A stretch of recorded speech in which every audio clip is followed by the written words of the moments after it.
Hi viewers. ఈ వీడియోలో తెలంగాణలో రైతులకి సంబంధించి రుణమాఫీ అయితే సంబంధించి ఒక న్యూస్ అయితే రావడం జరిగింది. వీళ్ళకు మాత్రమే వేస్తాము. అదేవిధంగా ఆహ్, ఎంతవరకు వేస్తాము, ఏకకాలంలో చేస్తామా లేదా అనే దాని గురించి ఒక న్యూస్ అయితే రావడం జరిగింది. అంటే రైతు రుణమాఫీ 2,00,000 వరకు చేస్తామని గతంలో ఏదైతే ఇచ్చారో దానికి సంబంధించి వచ్చిన న్యూస్ అయితే ఇప్పుడు క్లియర్ కట్‌గా చూడొచ్చు. లైక్, సబ్స్క్రైబ్, షేర్ చేయండి. చాలామంది వీడియోస్ చూస్తున్నారు కానీ లైక్, సబ్స్క్రైబ్, షేర్ చేయట్లేదు. అలా చేస్తేనే చాలామందికి రీచ్ అయ్యే అవకాశం అయితే ఉంటుంది. ఇప్పుడు మనం ఇన్ఫర్మేషన్‌లో గనక వెళ్ళినట్లయితే మనకి వచ్చిన న్యూస్ దీంట్లో మొత్తం మీకు చాలా క్లియర్‌గా తెలిసే అవకాశం అయితే ఉంటుంది. మనం ప్రతిదీ క్లియర్‌గా చూద్దాము. అసలు ఏంది కథ దీనిపైన మనము అంటే ఎంతవరకు చేస్తారు? 2,00,000 చేస్తారా? దాన్ని ఒకేసారి చేస్తారా? ఇవన్నీ దీనికి సంబంధించి మనం మాట్లాడుకుందాం.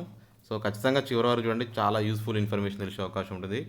32,000 కోట్లతో సమీకరణ కేంద్రం ప్రభుత్వ రంగ సంస్థల ద్వారా రుణం.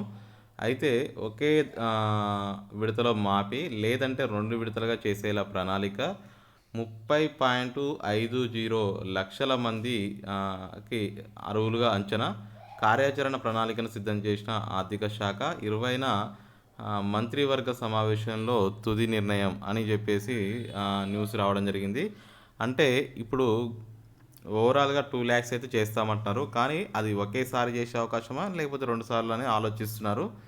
అయితే తెలంగాణలో తమ ప్రభుత్వం ఏర్పడిన తర్వాత గరిష్టంగా 100 రోజుల్లో రైతుల రుణాన్ని 2,00,000 వరకు మాఫీ చేస్తామని చెప్పిన కాంగ్రెస్ ప్రభుత్వం ఆ దిశగా అడుగులైతే వేస్తుంది. అయితే దృష్టి పెట్టిన ముఖ్యమంత్రి మారిన ఖజానాపై ప్రత్యామ్నాయ మార్గాలైతే అన్వేషిస్తున్నారు. ఎన్ని కష్ట నష్టాలు ఎదురైనా ప్రజలకిచ్చిన మాట నిలబెట్టుకునేందుకు 6 గ్యారంటీలు ఖచ్చితంగా అమలు చేసి ప్రభుత్వం ప్రతిష్టను తగ్గేది లేదంటున్న సాంకేతాలతో ముందుకు పోతున్నారు.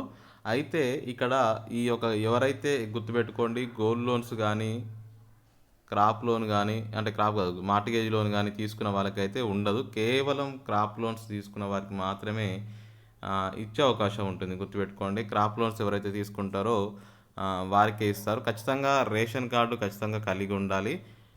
అదే విధంగా ఈ యొక్క లోన్స్ అనేవి డిసెంబర్ 7 కంటే ముందు, డిసెంబర్ 7 అనేది ఎప్పుడు 2023 కంటే ముందు తీసుకున్న వాళ్ళకి మాత్రమే రుణమాఫీ అయితే ఉంటుంది. సో, గుర్తుపెట్టుకోండి. చాలామందికి డేట్ కట్ ఆఫ్ డేట్ ఏంటి ఇట్లా అడుగుతున్నారు. అందుకని నేను అది కూడా క్లారిటీ ఇస్తున్నాను. డిసెంబర్ 2023 కంటే ముందు తీసుకున్న వాళ్ళకి అవకాశం ఉంటుంది. అయితే కార్పొరేషన్ ఏర్పాటైన వెంటనే రైతు రుణమాఫీ అంటే ఇప్పుడు వీళ్ళు ఏం చేద్దాం అనుకుంటున్నారంటే ఒక కార్పొరేషన్ ఏర్పాటు చేసి ఆ కార్పొరేషన్ ద్వారా కేంద్ర ప్రభుత్వ రంగ సంస్థ ద్వారా భారీ రుణం పొందే ప్రయత్నం అయితే చేస్తుంది. అయితే నిధుల అవసరం సరాసరికి 32,000 కోట్ల ఆర్థిక అంచనా వేసింది. ప్రత్యామ్నాయంగా జిల్లాల అందిన సమాచారం మేరకు 30.5 లక్షల మంది రైతులు ఉన్నట్టయితే సమాచారం రావడం జరుగుతుంది. గతంలో కాంగ్రెస్ ప్రభుత్వం గతంలో చేసినప్పుడు ఒక ₹1,00,000 వరకు చేసింది. ఏకకాలంలో చేయడం జరిగింది అప్పట్లో కూడా. అంటే ₹1,00,000 కూడా ఒకేసారి చేశారు. ఇప్పుడు 2,00,000 వరకు చేస్తామని చెప్పేసి వీళ్ళు చెప్తున్నారు. కాకపోతే ఇక్కడ మీరు కొంత విషయాలు గుర్తుపెట్టుకోవాల్సిన అంశాలు కూడా ఉన్నాయి ఇక్కడ మనం మాట్లాడుకుంటే. ఇంకోటి ఏందంటే క్రాప్ లోన్స్, మార్ట్‌గేజ్ లోన్స్ కాకుండా, గోల్డ్ లోన్స్ కాకుండా ఇప్పుడు ఇక్కడ ఏందంటే రేషన్ కార్డ్ అనేది మస్ట్ అండ్ షుడ్ అని చెప్పారు. ఒక ఫ్యామిలీకి మాత్రమే ఒక రేషన్ కార్డ్ ఉంటుంది కదా! సో, ఆ రేషన్ కార్డ్‌పై మాత్రమే 2,00,000 చేస్తారు. ఒకవేళ మీకు సెపరేట్ రేషన్ కార్డ్ ఉంటేనే మళ్ళీ అప్పుడు ఇంకో 2,00,000 అయితే పొందే అవకాశం అయితే ఉంటుంది. అయితే ఇక్కడ అసలు చేస్తారా? అసలు కలిపి వడ్డీ చేస్తారా? అని కూడా అడిగే వాళ్ళున్నారు. గుర్తుపెట్టుకోండి. అసలు ప్లస్ కలిపి అసలు ప్లస్ వడ్డీ కలిపి మీకు మొత్తం కలిపి ఎంతైతే ఉంటుందో 2,00,000 పైన ఉంటే 2,00,000 వరకు అయితే చేయడం జరుగుతుంది.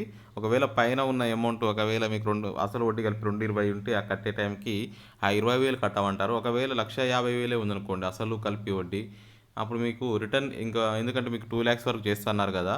కాబట్టి ఇంకో 50,000 మా రిటర్న్‌కి అకౌంట్‌లో ఏస్తారని అడిగే వాళ్ళు కూడా ఉన్నారు. అందుకనే అది అలా ఏం లేదండి. కేవలం ఎవరికైతే 2,00,000 వరకు లోన్ ఉంటుందో వారికే వేస్తామని చెప్పేసి వీళ్ళు చెప్పడం జరుగుతుంది. అదేవిధంగా ఇక్కడ మనకి 12,000 ఇప్పటికీ విశ్వసనీయంగా అందిన సమాచారం మేరకు అయితే తొలుత ఫస్ట్ ఆ కార్పొరేషన్ 20,000 కోట్లు, మళ్ళీ విడతగా 12,000 కోట్లు రుణం పొందేందుకు అవకాశాలు ఎక్కువగా ఉన్నాయని తెలుస్తుంది. చూద్దాం. అయితే కార్పొరేషన్ ద్వారా నెల నెల వాయిదాలు చెల్లింపులు చేయనున్నారు. త్వరలోనే ప్రత్యేకంగా కార్పొరేషన్ ఏర్పాటుపై ప్రకటన వెలువడే అవకాశం ఉంది. ఈ కార్పొరేషన్‌కి రిజిస్ట్రేషన్, స్టాంపులు, వాణిజ్య పనులతో పాటు ఇతర శాఖల ద్వారా వచ్చే ఆదాయంతో కొత్త భాగాన్ని మళ్లించాలని చూస్తుంది. ఫలితంగా ప్రతి నెల ఈఎంఐ పద్ధతిలో బ్యాంక్‌కి డబ్బుల్ని చెల్లించవచ్చని ప్రభుత్వం లెక్కలు వేస్తుంది. చూద్దాం. అంటే ఇప్పుడు వీళ్ళేందంటే కొంత రుణం తీసుకొని ఈఎంఐ టైప్‌లో ప్రతి నెల కట్టుకుంటూ చేయాలని చూస్తుంది. అయితే నెలాఖరులోగా ఏర్పాటు బ్యాంకులకు 5 ఏళ్ల ఈఎంఐ ప్లాన్ గరిష్టంగా 5 ఏళ్ల వాయిదా ప్రణాళికతో ప్రభుత్వం రుణమాఫీ తీసుకుంటున్న ఆర్థిక సంస్థలకి సర్కారు బాండ్లు గ్యారంటీ ఉన్నారు. ప్రస్తుతం రాష్ట్రం 6,00,000 కోట్ల అప్పులో ఉంది. ఇలాంటి పరిస్థితుల్లో రుణమాఫీ అది ఏకకాలంలో చేయడం కత్తిమీద సామే అని కాంగ్రెస్ సర్కారు ఎన్నికల ముందు ఇచ్చిన హామీ కావడంతో దాన్ని నెరవేర్చాల్సిన పరిస్థితి ఏర్పడింది. అయితే మాఫీ చేసి మొత్తాన్ని వాయిదా పద్ధతిలో బ్యాంకులకు చెల్లించాల్సి ఉంటుంది. ఈ మేరకు వీళ్ళు ప్రణాళిక కసరత్తులు కూడా చేస్తున్నారని తెలుస్తుంది. అదేవిధంగా ఇక్కడ మనకు ఒక న్యూస్ రానుంది. ఇంకా ఇదే రుణమాఫీకి సంబంధించి తెలంగాణ ట్విట్టర్‌లో పోస్ట్‌లో కూడా పెట్టింది. పరోక్షంగా స్పష్టం ఇచ్చింది. కోట్ల రై రైతు రుణాలని ప్రభుత్వం మాఫీ చేయబోతుంది. ఇందుకోసం ప్రత్యేకంగా కార్పొరేషన్ కూడా ఏర్పాటు చేయబోతుందని. రుణమాఫీ కటాఫ్ తేదీ ఏముందంటే ఈ నెల 20న జరిగే సమావేశంలో మ్యాక్సిమం డిసెంబర్ 7 వరకు, ఇలా ప్రభుత్వం అయితే డిసెంబర్ 7 వరకు వచ్చింది కదా. సో ఆ 7 వరకు తీసుకున్న రుణాలు చేసే అవకాశం ఉన్నట్టు తెలుస్తుంది. అంటే ఇక రైతుల కటాఫ్ తేదీ అనేది చాలా ముఖ్యం. అయితే ప్రస్తుతం అధికారంలో ఉన్న కాంగ్రెస్ ప్రభుత్వం ఏ తేదీని కటాఫ్ నిర్ణయిస్తుంది అనేది మండలిలో తేలింది. కాంగ్రెస్ ప్రభుత్వం ఏర్పడిన నాటికి ఉన్న రుణాలను మాఫీ చేస్తుందా, లేక ఇంకా వేరే ఏదైనా డేట్ని ప్రామాణికంగా తీసుకునే అవకాశం ఉందా అని కూడా వీళ్ళు చెప్పడం జరుగుతుంది. ఓవరాల్గా గమనించుకున్నట్లయితే ఇప్పటివరకు రైతులకి ఒక గుడ్ న్యూస్ అనేది చెప్పుకోవచ్చు.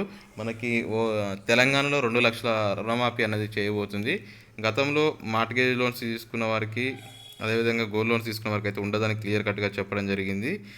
ఖచ్చితంగా రేషన్ కార్డ్స్ అయితే కంపల్సరీ ప్రామాణికంగా తీసుకోబోతుంది. రేషన్ కార్డు ఎవరైతే కలిగి ఉంటారో వారికే ఈ యొక్క రుణమాఫీ పొందే అవకాశం అయితే ఉంటుంది. ఇంకా మనకి కొన్ని వివరాలు కూడా చూసుకున్నట్లయితే రైతులకి ఇంకొకటి ఏంటంటే రైతు రుణమాఫీ పైన అయితే కొన్ని డౌట్స్ అయితే కొంతమందికి ఉన్నాయి. అయితే ఏంటంటే కొత్త రేషన్ కార్డు లేకపోతే ఇవ్వరా? మరి రేషన్ కార్డుకి దానికి సంబంధం ఏంటంటే రేషన్ కార్డు ఉన్న వారికి రుణమాఫీ చేస్తామని చెప్పేసి వీళ్ళు చెప్పడం జరుగుతుంది. పెన్షనర్స్కి, ఐటీ వాళ్ళకి, ఈ పే చేసే వాళ్ళకి మాత్రం రుణమాఫీ ఉండదు కూడా అని చెప్పి వీళ్ళు చెప్పడం జరుగుతుంది. ఇంకా కొన్ని విషయాలు ఇంకా గమనించుకున్నట్లయితే 2 లక్షల పైన కనుక కాంగ్రెస్ ప్రభుత్వంలో గతంలో కాక 1 ల్యాక్ తీసుకుంటే ఎట్లయితే ఇచ్చారో సేమ్ ఇప్పుడు కూడా 2 ల్యాక్స్ పైన తీసుకుంటే ఇచ్చే అవకాశం ఉందా లేదా, అంటే 2 ల్యాక్స్ పైన ₹1 ఎక్కువ ఉన్నా కానీ చేసే అవకాశం ఉందా లేదని కూడా డౌట్ అడుగుతున్నారు. వారందరికీ కూడా నేను చెప్పేది ఏంటంటే అట్లా ఏం లేదండి, ఖచ్చితంగా ఇచ్చే అవకాశం అయితే ఉంటుంది. ఎంత తీసుకున్న సంబంధం లేదు కానీ 2 ల్యాక్స్ వరకు అయితే ఇచ్చే అవకాశం అయితే ఉంది. ఇప్పుడు ఇంకో డౌట్, కొంతమంది టీఆర్ఎస్ ప్రభుత్వంలో ఒక 1 ల్యాక్ మ్యాప్ అయ్యింది కదా, ఇప్పుడు మళ్ళీ కాంగ్రెస్ ప్రభుత్వంలో అవుతుందా లేదా అని కూడా అడిగే వాళ్ళు ఉన్నారు. సో కాంగ్రెస్ ప్రభుత్వంలో అయితే ఖచ్చితంగా అప్పుడు అయినా సంబంధం లేదు, ఇప్పుడు 2 ల్యాక్స్ చేస్తారు. ఒకవేళ అప్పుడు అవ్వకపోతే ఇప్పుడు ఇస్తారు ఆ 1 ల్యాక్ కూడా, అంటే అట్లా ఏం లేదు, కేవలం ఇప్పుడు 2 ల్యాక్స్ ఇచ్చారు. ఆ కాంగ్రెస్ ప్రభుత్వం 2 ల్యాక్స్ వరకే రుణమాఫీ అయితే చేయబోతుంది. దీనికి సంబంధించి ప్రస్తుతం కార్పొరేషన్ అయితే ఈ నెల 20న ఏర్పడి దానికి సంబంధించి పూర్తి ఇన్ఫర్మేషన్ వస్తుంది. తర్వాత మనకి ఓవరాల్గా ప్రతి రైతుకి 2 లక్షల వరకు రుణమాఫీ చేసే పద్ధతి తీసుకురాబోతున్నారు. దానికి సంబంధించి మళ్ళీ నెక్స్ట్ మనకి మన మార్గదర్శకాలు పూర్తిగా వచ్చిన సందర్భంలో మనం మళ్ళీ మీకు పూర్తి సమాచారంతో వీడియో అయితే చేయబోతాను. జస్ట్ లైక్, సబ్స్క్రైబ్, షేర్ చేయండి. ఎప్పటికప్పుడు మన ఛానల్ని చూస్తూ ఉండండి. Thank you for watching. Have a nice day.